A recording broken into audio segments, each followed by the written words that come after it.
Hello everyone, आप सभी का आपके अपने चैनल आर के विलेज फ्रेंड पर स्वागत है। आशा करते हैं कि आप सभी अच्छे होंगे। आज के इस वीडियो में आप जीरे की खेती की संपूर्ण जानकारी प्राप्त करेंगे कि जीरे के उत्पादन के लिए उपयुक्त जलवायु कैसी होनी चाहिए, मिट्टी कैसी होनी चाहिए, उन्नतशील बीज कौन कौन से आते हैं, खेत की तैयारी कैसे करें, उर्वरक एवं सिंचाई की कितनी ज़रूरत पड़ती है। आज संपूर्ण जानकारियों को इसमें सम्मिलित किया गया है। यदि जीरे की खेती करते हैं या करना चाहते हैं तो इस वीडियो को प्रारंभ से अंत तक ज़रूर देखिए तथा चैनल पर पहली बार विजिट कर रहे हैं तो चैनल को सब्सक्राइब कर दीजिए तथा साथ में आने वाली नोटिफिकेशन बेल को ऑल पर कर दीजिए, जिससे आने वाली वीडियो की सूचना आपको मिलती रहे। जीरे की खेती के लिए कैसे मौसम की आवश्यकता होती है, अर्थात जलवायु की बात की जाए तो अपेक्षाकृत गर्म एवं शुष्क मौसम जीरे की खेती के लिए आवश्यक होता है। तापमान की बात की जाए तो 30 डिग्री सेल्सियस से अधिक तापमान नुकसानदायक होता है तथा 10 डिग्री सेल्सियस से कम भी इसके लिए हानिकारक होता है। भूमि की बात की जाए तो वैसे जीरे को सभी प्रकार की मिट्टियों में उगाया जा सकता है, लेकिन बलुई दोमट मिट्टी सबसे अच्छी होती है। साथ ही जल निकास वाली भूमि का चयन करना चाहिए, ये विशेष ध्यान रखना चाहिए। बिजाई की समय की बात की जाए तो जीरे की बिजाई का उपयुक्त समय 1 अक्टूबर से 30 नवंबर तक अच्छा रहता है। इस बीच में बुआई की जा सकती है। कि बिजाई के समय के बाद ये आता है कौन कौन सी इसकी अच्छी किस्में आती हैं जिनका प्रयोग किया जा सके, जिससे अच्छा उत्पादन हमको मिल जाए। तो इस आती है RZ19 और 209, RZ223 और GC 123।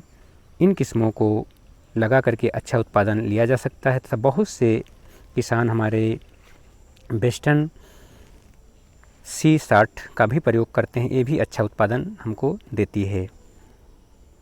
बीज की मात्रा की बात की जाए तो जीरे की बुआई के लिए 12 से 15 किलोग्राम बीज की प्रति हेक्टेयर के हिसाब से आवश्यकता पड़ती है तथा उपचारित भी करना बहुत ही आवश्यक होता है। वैसे तो जो बीज पैकेट बंद मिलता है उस पर उपचार की स्थिति लिखी होती है, नहीं तो बीज उपचार करके ही बिजाई करना चाहिए। इसके लिए 2.5 ग्राम प्रति किलो बीज के हिसाब से थायरम या बवेस्टिन से उपचारित किया जा सकता है।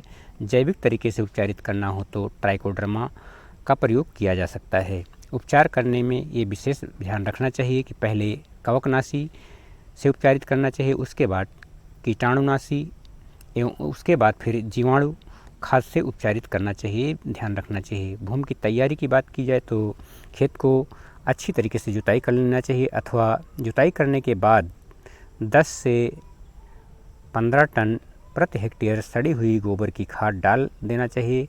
यदि खरीफ की फसल में ये सड़ी हुई गोबर की खाद पड़ी हुई है तो इधर नहीं डाला जाए तब भी काम चल जाता है। अच्छे से खेत की गहरी जुताई कर लेना चाहिए अथवा कल्टीवेटर से जुताई करके अथवा रोटावेटर से जुताई करके मिट्टी को समतल तथा भुरभुरा बना लेना चाहिए।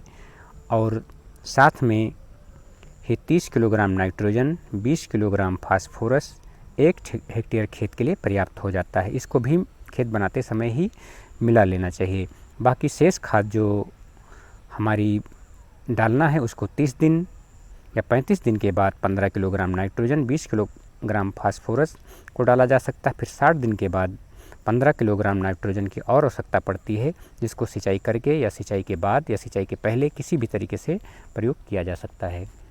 इसके बाद आती है जीरे की बुआई कैसे। जीरे की बुआई यदि सीड ड्रिल से करते हैं तो सबसे अच्छा रहता है, क्योंकि बहुत ही खरपतवार जो आते हैं उनको निकालने में भी आसानी होती है तथा उत्पादन भी हमारा काफ़ी बढ़ जाता है। लाइन से लाइन की दूरी 25 सेंटीमीटर तथा पौधे से पौधे की दूरी 10 सेंटीमीटर रखना चाहिए। ये ध्यान रखना चाहिए कि 2 सेंटीमीटर से ज़्यादा मिट्टी बीज पर नहीं चढ़नी चाहिए, नहीं तो जमाव प्रभावित हो जाता है।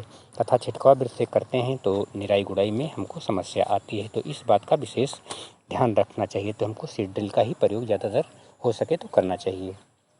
यदि हम छिड़काव वृक्ष से बुआई करते हैं तो खरपतवार निकालने में समस्या होती है तथा उत्पादन भी हमको कम मिलता है। खरपतवार नियंत्रण की बात की जाए तो किसी भी फसल के लिए खरपतवार बहुत ही नुकसानदायक होते हैं, तो जीरे की बुआई के बाद पेंडिमिथिलिन का प्रयोग किया जा सकता है, जिससे खरपतवार काफ़ी कम उगते हैं। और सिंचाई की बात की जाए तो यदि ज़मीन में नमी कम हो तो बुआई के तुरंत बाद सिंचाई कर देना चाहिए, तथा ये ध्यान रखना चाहिए पानी का बहाव बहुत ज़्यादा नहीं होना चाहिए, नहीं तो बीज बह जाएगा और किनारे पर इकट्ठा हो जाएगा। पहली सिंचाई 8 से 10 दिन बाद तथा यदि जमाव ठीक से ना हो रहा हो तो मिट्टी पर पपड़ी पड़ गई हो तो अगली सिंचाई कर देना चाहिए। मौसम एवं नमी के अनुसार अगली सिंचाई करते रहना चाहिए। खेत में नमी को बनाए रखना चाहिए तथा बाकी सिंचाइयों को 20 दिन के अंतराल पर करते रहना चाहिए। पानी के बचाव है टपक सिंचाई का प्रयोग किया जाए तो सबसे अच्छा रहता है या फव्वारा विधि का भी प्रयोग किया जा सकता है। जीरे की खेती में कुछ रोग और बीमारियां भी लगती हैं जिनको यदि हम पहले से बचाव के लिए कुछ उपाय कर लें तो कम आता है। इसके लिए मैंकोजेब का प्रयोग पहला छिड़काव 30 से 35 दिन बाद तथा दूसरा छिड़काव 15 दिन के अंतराल पर किया जा सकता है। यदि आवश्यकता महसूस हो तो 15 दिन के बाद फिर अगला छिड़काव किया जा सकता है। इस प्रकार से इन कार्यों को करके हम जीरे का उत्पादन अच्छा से ले सकते हैं। उत्पादन की बात की जाए तो जीरे की खेती से 8 से 10 कुंटल प्रति हेक्टेयर के हिसाब से उत्पादन हमको मिल जाता है। तो इस तरीके से बाज़ार भाव से हम इसको कंपेयर करके पता कर सकते हैं कि कितना हमको लाभ मिल सकता है, कितना हमारा खर्चा लगा है। तो ये वीडियो आपको कैसी लगी, अच्छी लगी हो तो अन्य किसान मित्रों के साथ शेयर करें जिससे वो भी लाभ उठा सकें तथा चैनल पर पहली बार विजिट करें तो चैनल को सब्सक्राइब कर दीजिए तथा इसी तरीके की वीडियो के साथ फिर मिलेंगे। तब तक के लिए नमस्कार। वीडियो देखने के लिए बहुत बहुत धन्यवाद।